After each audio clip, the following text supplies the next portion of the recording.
జగనన్న ప్రభుత్వంలో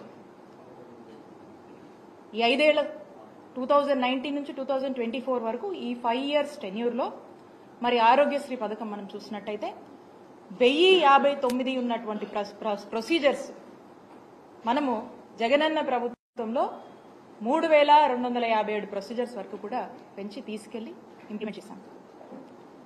అంతకుముందు మీరు చూసినట్టయితే 1059 ఉండేవి. టీడీపీ హయాంలో సంవత్సరానికి 1000 కోట్లు మాత్రమే ఖర్చు చేసేటువంటి పరిస్థితి టీడీపీ హయాంలో ఉండేది. మరి జగనన్న ప్రభుత్వం వచ్చాక ప్రతి సంవత్సరం సుమారు 3000 కోట్ల వరకు కూడా మరి ఈ ఆరోగ్యశ్రీకి మనం ఖర్చు చేసినటువంటి పరిస్థితి. అలాగే మీరు చూసినట్టయితే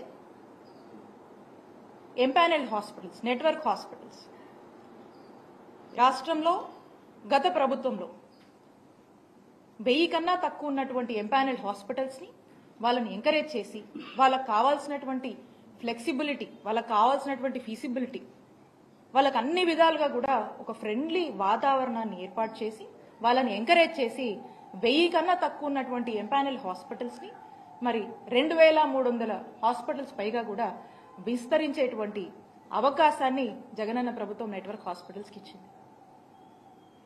మరి ఈ రోజున మనం చూస్తున్నట్టయితే ఈ రాష్ట్రంలో రాష్ట్ర ప్రజల్లో ఒక పెద్ద ఆందోళన నెలకొంది.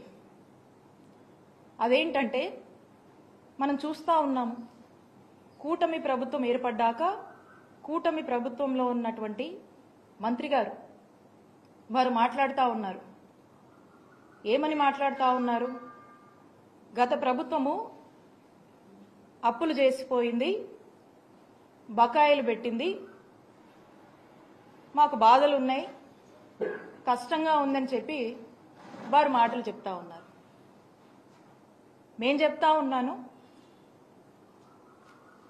గత ప్రభుత్వంలో అంటే చంద్రబాబు నాయుడు గారి హయాంలో 2014 నుంచి 19 వరకు వాళ్ళ హయాంలో వాళ్ళు మిగిల్చినటువంటి బకాయిలు 632 కోట్లుంటే ఆ బకాయిల్ని ఏమాత్రం కూడా మేము సాకులు చెప్పకుండా మేము బాధ్యత తీసుకొని మా జగన్మోహన్ రెడ్డి గారు, మా నాయకుడు జగన్మోహన్ రెడ్డి గారు వాటిని క్లియర్ చేసి 1050 ప్రొసీజర్స్ ని 3257 ప్రొసీజర్స్ కి పెంచి సంవత్సరానికి 1000 కోట్లు మీ హయాంలో మీరు ఖర్చు పెడితే 3000 కోట్ల వరకు కూడా ఖర్చు పెట్టి బ్రహ్మాండంగా రాష్ట్ర ప్రజలందరికీ కూడా వైద్య సేవలు అందించినటువంటి ఘనత జగన్మోహన్ రెడ్డి గారి ప్రభుత్వానికి దక్కింది.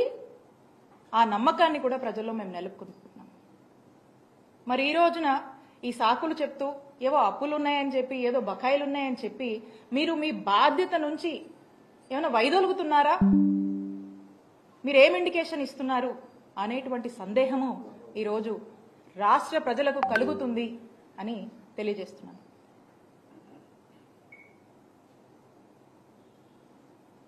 ఈ రోజున మీరు చూసినట్టయితే మేము అంటే మొన్న జనవరి వరకు కూడా ఏవైతే పెండింగ్ బిల్స్ ఉన్నాయో ఆరోగ్యశ్రీలో ఆ బిల్స్ అన్ని కూడా క్లియర్ చేసి జనవరి వరకు ఉన్నటువంటి పెండింగ్ బిల్స్ మేము క్లియర్ చేసి ఆ తర్వాత మళ్ళా ఏదన్నా కొత్త బిల్స్ అరైజ్ అయితే అవన్నీ కూడా టెక్నికాలిటీస్ అంటే లైక్ అవన్నీ అప్లోడ్ చేసి మళ్ళీ మా వరకు వచ్చి మళ్ళీ పేమెంట్ అనేది ఇదంతా కూడా ఒక రికరింగ్ ప్రాసెస్, కంటిన్యూస్గా వస్తూ ఉంటే ఇదంతా ఒక రికరింగ్ సైకిల్ అనమాట ఇది. సో మా వరకు జనవరి వరకు ఉన్నవి కూడా మా జగనన్న ప్రభుత్వం క్లియర్ చేసి ఆ తర్వాత ఫిబ్రవరి, మార్చ్ ఏదైతే ఉందో అప్పటికి వచ్చినటువంటి అప్లోడ్ అయ్యి వచ్చినటువంటి మా దృష్టికి వచ్చినటువంటి ఏవైతే ఉన్నాయో అప్పటికి వచ్చేసరికి మార్చ్లో ఎన్నికల కోడ్ వచ్చింది. కోడ్ వస్తే మీకు తెలుసు. ఆ కోడ్ వచ్చిన తర్వాత ఇక ఎన్నికలు అన్ఫార్చునేట్లీ మేము అధికారంలోకి రాలేకపోయాం, ఆ విషయం మీకు తెలుసు.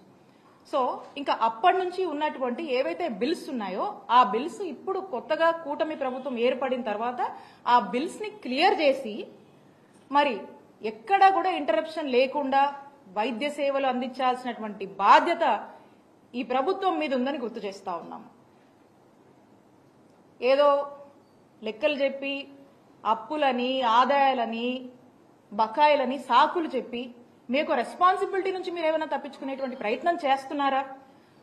ఆరోగ్యశ్రీ సంబంధించి వాటి యొక్క బిల్స్ కి సంబంధించి ఈ సాకులు చెప్పి మీరు ప్రజల్ని ఏమన్నా ఒక ఆందోళన పరిస్థితిలో ఉంచేటువంటి ఒక ప్రయత్నం చేస్తున్నారా?